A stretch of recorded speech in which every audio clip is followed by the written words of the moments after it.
వల్లభనేని వంశీపై అక్రమ కేసులు పెట్టారన్న వైసీపీ నేతల ఆరోపణలను కొట్టిపారేశారు టీడీపీ నేత గద్దె రామ్మోహన్. వంశీ అరెస్ట్ను సమర్థిస్తున్నామని చెప్పారు. టీడీపీ ఆఫీస్పై దాడిలోనూ వంశీ పాత్ర ఉందన్నారు వల్లభనేని వంశీ.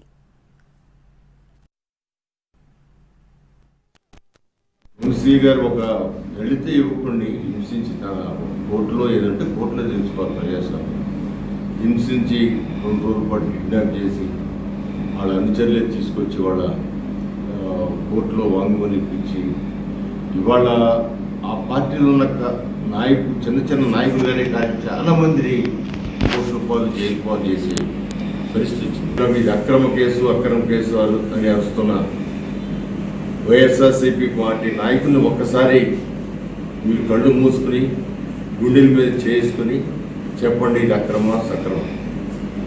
అందువల్ల ఈ అరెస్ట్ని మేమందరం కూడా ఆమోదిస్తా ఉన్నాం.